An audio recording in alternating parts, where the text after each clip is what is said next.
Welcome to Litty Lokanath life coach with love. എല്ലാവർക്കും സ്വാഗതം. ഇപ്പോൾ കുറച്ച് പേര് എൻ്റെ ചില വീഡിയോസിൻ്റെ ഭയങ്കര ആരാധകരായി മാറിയിട്ടുണ്ട്. എനിക്ക് വളരെ സന്തോഷമുണ്ട്. But beware that it is all for the females. ഞാൻ എന്ത് പറയുന്നതും പ്രയോറിറ്റി കൊടുക്കുന്നത് സ്ത്രീകൾക്കാണ്. കാരണം അവരെന്തായാലും പരിഗണന അർഹിക്കുന്നു, അവർ കയ്യടി ആഗ്രഹിക്കുന്നു, അവരുടെ റെക്കഗ്നിഷൻ ആഗ്രഹിക്കുന്നു. കാരണം they are struggling so much. അതിലൊരു തർക്കവുമില്ല. അവർ എന്തൊക്കെ പറഞ്ഞാലും കുറേയേറെ ഡ്യൂട്ടീസ്, കുറേ റോൾസ് ഒരുമിച്ച് കൈകാര്യം ചെയ്യുന്നവരാണ്. ഇപ്പം നമ്മൾ ഒരു സാധാരണ ഒരു വീട്ടമ്മ എടുക്കുക, അല്ലെങ്കിൽ ജോലി ആയിക്കോട്ടെ.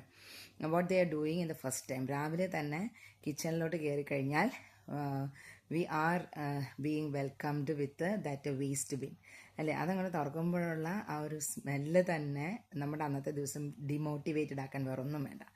അപ്പോൾ അവരത് വൃത്തിയാക്കുന്നു. Again some problems there will be happening in outside. അതൊക്കെ ക്ലിയർ ചെയ്ത് അകത്തേക്ക് വരുന്നു. കുക്ക് ചെയ്യാൻ തുടങ്ങുന്നു. കുക്ക് ചെയ്യുന്നൊരു പ്രോസസ്സ് എന്ന് പറയുന്നതും ടോട്ടലി എന്താ പറയുക, യാതൊരു നമുക്ക് അത്രയും നേരം യാതൊരുവിധ ഫീഡ്ബാക്ക്, ദാറ്റ് മീൻസ് ഒരു അതിൽ നിന്ന് യാതൊരു കാര്യങ്ങളും കിട്ടാതെ എന്നും ഒരേ കാര്യങ്ങൾ ചെയ്യുന്നതിൻ്റെ ഒരു ഡ്രഡ്ജറി വേറെ അല്ലേ. ഒരു പുരുഷനെങ്കിലും ഒരു ഇഡലി പാത്രത്തിൻ്റെ 3 തട്ടും ഒരു ദിവസം കഴുകി കഴിഞ്ഞാൽ അവൻ സ്ത്രീയെ ബഹുമാനിക്കുമെന്ന് എനിക്ക് എപ്പോഴും തോന്നാറുണ്ട്. അത്രയ്ക്ക് എന്താ പറയുക, ഇതൊന്നും നമ്മുടെ അമ്മൂമ്മമാർ, അപ്പോൾ ഇത് കേൾക്കുന്നവർ ചിലർ ഇവളിപ്പോൾ ആദ്യമായിട്ട് വന്നിട്ട് പറയാണ് നമ്മുടെ അമ്മമാരൊക്കെ ഇത് ചെയ്തല്ലേന്ന്. ചെയ്താണ്. അതുകൊണ്ട് തന്നെയാണ് ഞാൻ പറയുന്നത് സല്യൂട്ട് ടു ദം. ഇപ്പോൾ ജസ്റ്റ് 2 പേര് ഉണ്ട്. ഒരാൾക്ക് he is owning A shop and he is going there and spending time there. He is seeing the customers and he is selling things. He is becoming happy and he will come by 5 o'clock and again he is taking rest. അതാണ് ഒരു average പുരുഷൻ്റെ ഒരു, അല്ലാതെ അധ്വാനിക്കുന്നവർ ഇഷ്ടം പോലെ ഉണ്ട് കേട്ടോ. അത് പറയുന്നത് ഒരു മെജോറിറ്റിയെ പറ്റിയിട്ടാണ്. അവർ തിരിച്ചു വന്നു, കാലിൻ്റെ പുറത്ത് കാലുവിട്ടിട്ട് ചായ തൊട്ടിട്ട് പിന്നെ രാത്രി 12 മണി വരെ അവർക്ക് റെസ്റ്റാണ്.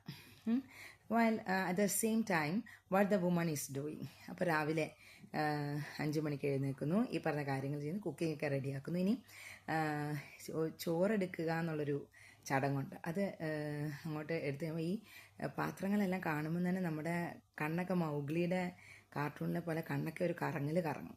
അത് കഴിഞ്ഞിട്ട് ഇതെല്ലാം എടുത്തു പിന്നെ ഇങ്ങനെ കൊറിഡോറിൽ കൂടെ നടക്കണം. എന്തിനാണ്? To get it ready with kit and all. അപ്പോൾ അങ്ങനെ നടന്നു, ഇതെല്ലാം റെഡിയാക്കി. Again she is coming back to her own duties. ഇനിയിപ്പോൾ അത് എന്തെങ്കിലും മെൻസ്ട്രൽ ടൈമിലാണെങ്കിൽ അതിലേറെ പ്രയാസം അല്ലേ. ആ ഒരു പ്രോസസ്സൊക്കെ എന്ന് പറയുന്നത് it's too difficult to bear. അപ്പോൾ ഒരു പ്രായം എത്തി കഴിയുമ്പോഴുണ്ടാകുന്ന പ്രശ്നങ്ങളും കൂടെ ആണെങ്കിൽ പിന്നെ ചോദിക്കാൻ വേണ്ട. അതൊക്കെ കഴിഞ്ഞു. She is getting ready for the office or the school or somewhere she works. അതിലൊക്കെ ഇരുന്ന് കഴിഞ്ഞിട്ട് അങ്ങോട്ടേക്ക് പോകാൻ റെഡിയാണ്.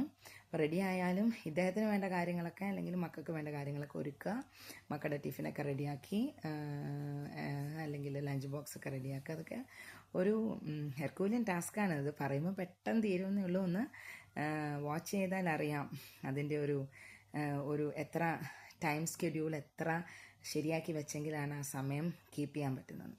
At that time the counter part is again with the newspaper, going for the news and sharing some things with her. അതൊക്കെ നടക്കുന്നുണ്ട്. അത് കഴിഞ്ഞ് ഇവർ അവിടെ പോയിട്ട് പ്രത്യേകിച്ചൊരു സുഖവും കിട്ടുന്നൊന്നുമില്ല. അവിടെ പോയിട്ട് അഗെയിൻ ദ വർക്കിൻ്റെ സ്ട്രെസ്സ്, സ്ട്രെയിന്, അതൊക്കെ കഴിഞ്ഞ് തിരിച്ച് വീട്ടിലേക്ക് എത്തുന്നു. വീട്ടിലേക്ക് എത്തിക്കഴിഞ്ഞാൽ പിന്നെയും തുടങ്ങിയായി ചായ തൊട്ടിട്ട് അല്ലേ. There nobody is welcoming her with a tea cup. അതിൽ എനിക്ക് ഇതുവരെ ഭഗവാൻ വലിയൊരു ഭാഗ്യമാണ് തന്നിട്ടുള്ളത്. അഗെയിൻ ഇവിടെ വരിക, പിന്നെ എന്താണ് ഈ കൊണ്ടുവന്ന ലഞ്ച് ബോക്സ് ഒക്കെ ആദ്യം കഴുകി വെക്കുക.